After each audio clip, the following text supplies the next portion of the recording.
샬롬. 오늘 하루도 주님의 평강이 여러분들의 삶 속에 함께 하시기를 바랍니다. 오늘은 시편 51편 1절로 19절의 말씀을 가지고 다윗이 네 번째 회개시다는 주제로 우리가 말씀을 나눠봅니다.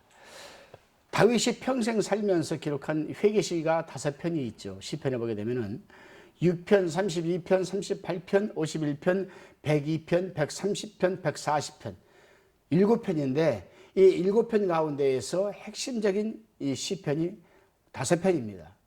그 중에 한 편이 바로 오늘 본문에 나오는 51편입니다.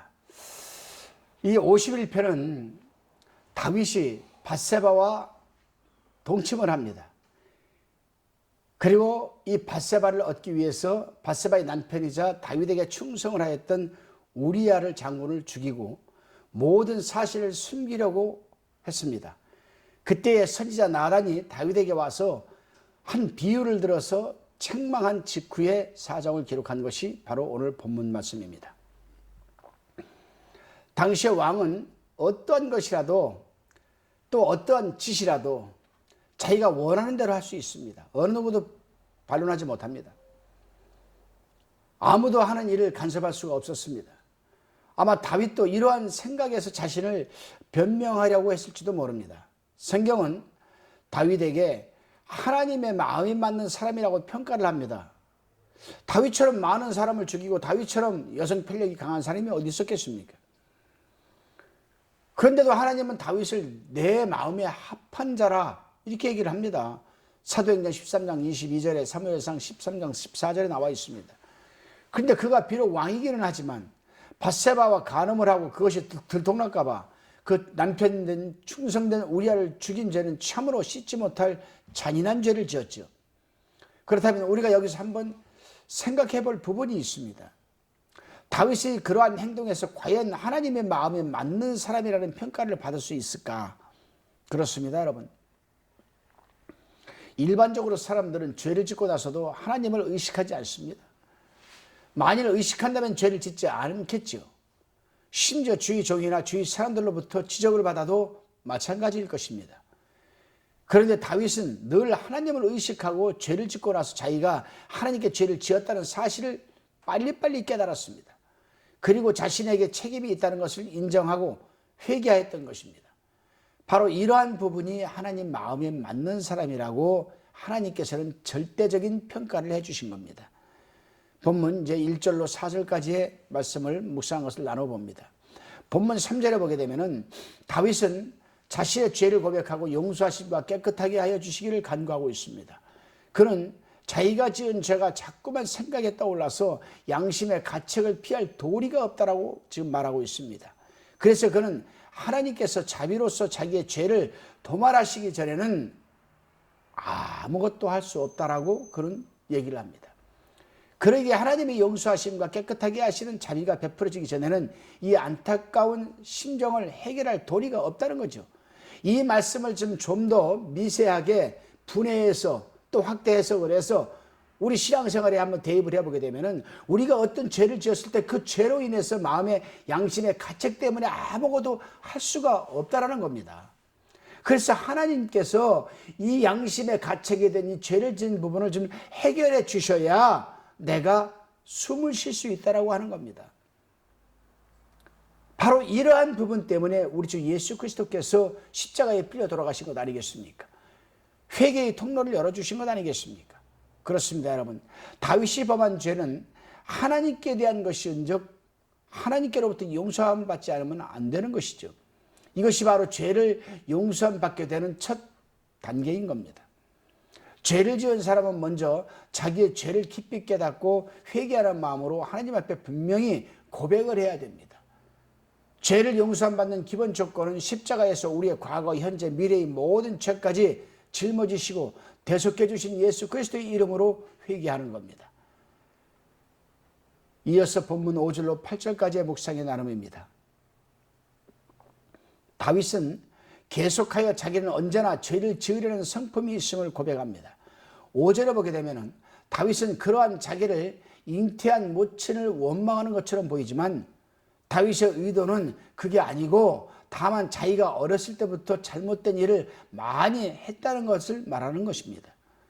다윗은 어릴 때부터 형제들에게까지 교만하다는 판단을 받았습니다. 완악하다는 말을 들었습니다. 이 내용이 사무엘상 17장 23절에 나와 있습니다. 다시 말하면 모치를 원망한 것이 아니라 그의 어려서부터 생활의 본래적인 경향을 고백한 겁니다. 그렇습니다, 여러분. 사람과 죄는 서로 떼려야 뗄 수 없는 필연적이고 본질적인 문제입니다. 왜냐하면 인간은 아담과 하와가 타락한 이후로 죄의 본성을 안고 태어나기 때문입니다. 이걸 우리는 오리지널 신, 원자라고 합니다. 그리고 그 죄의 본성은 인간이 장성함에 따라서 그의 죄성도 함께 자라나는 경향이 있기 때문에 그렇습니다. 그래서 죄와 싸우며 늘 자신을 십자가 아래 복종시키려고 노력했던 이 사도 바울도 로마서 7장 19절로 21절에서 이렇게 말하고 있습니다. 내가 원하는 바 선은 하지 아니하고 도리어 원치 아니하는 바 악은 행하는도다. 만일 내가 원치 아니하는 그것을 하면 이를 행하는 자가 내가 아니요 내 속에 거하는 죄니라. 여기서 죄는 본성을 의미하는 거죠. 오리지널 신. 사람은 태어나면서부터 다 악한 본성을 갖고 태어납니다. 그러므로 내가 한 법을 깨달았노니 곧 선을 행하는 원하는 나에게 악이 함께 있는 것이로다. 오라 나는 곤고한자로다. 이 사망의 몸에서 누가 나를 건져내랴. 이렇게 지금 고백하고 있습니다.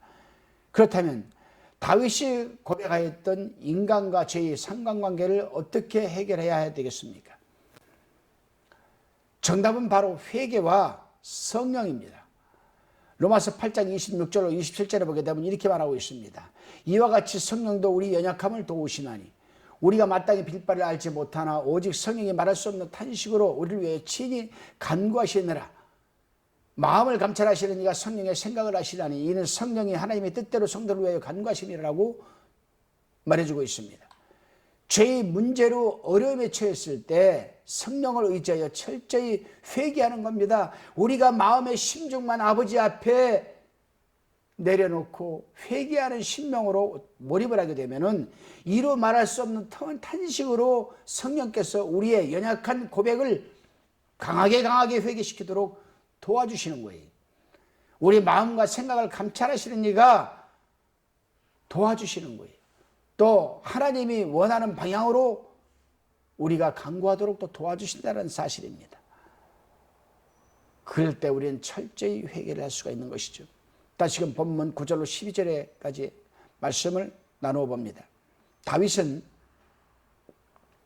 거듭 죄 용서함과 새로운 마음을 주시기를 간구하면서 자신의 영을 새롭게 해달라고 지금 간구하고 있습니다. 죄로 오염되고 죄로 물들은 이 영을 좀 새롭게 해 주십시오 하나님, 이거거든요. 다윗이 하나님께 간구하는 것은 하나님께 자기의 죄를 보시지 않는 것만이 아니라 아주 도말하여서 볼 수 없도록 만들어 달라는 겁니다. 얼마나 참 하나님이 기뻐하시겠습니까? 그렇습니다. 사람의 생활이 깨끗하려면 우선 그 마음이 깨끗해야 합니다. 그래야 마음이 평안하고 만사를 바르게 보고 살아갈 수가 있는 것 아니겠습니까? 이 말씀의 묵상을 읽으시는 모든 분들께서는 늘 심령이 평안한 가운데 정결하시기를 바랍니다. 다시금 본문 13절로 19절까지의 말씀을 나누어 봅니다. 선지자 나단은 다윗에게 경고하기를 다윗이 지은 죄가 죄인들을 하나님께로부터 멀어지게 하리라고 하였습니다. 그런데 이제 다윗은 내가 범죄자에게 주의 도를 가르치리다라고 말을 하고 있습니다. 다시 말하면 자기의 죄를 사해 주신 하나님께 다른 범죄자들을 인도하여서 그들도 죄사함을 받도록 힘쓰겠다는 겁니다. 오늘날로 말하면 전도를 말하는 겁니다. 전도. 이것은 하나님으로부터 용서하심을 받는 확신이요 고백이자 결단이죠. 그렇습니다, 여러분. 오늘날도 죄의 어두운 터널을 빠져나온 하나님의 사람들이 어두운 곳에 처한 사람들을, 방황하는 사람들을 찾아다니면서 자신의 간증을 통하여 죄에 처한 수많은 사람들을 하나님께로 인도하고 있습니다. 그 중에 한 명이 바로 여러분들, 저와 여러분들 아니겠습니까? 저도 그렇습니다.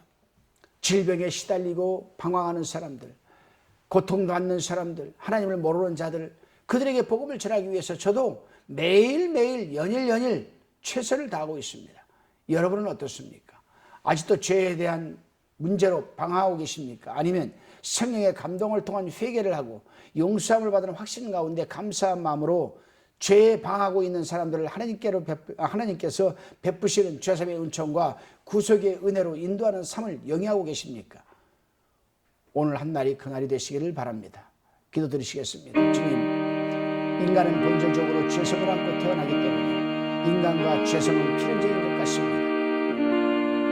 우리가 주의 종이라 할지라도 죄성을 거부할 수 없는 것인지, 사명을 감당하는 중에 죄와 죄를 짓게 된 변명이나 합리화시키지 않도록 도와주시고 철저히 회개할 수 있도록 성령께서 감동을 주시옵소서.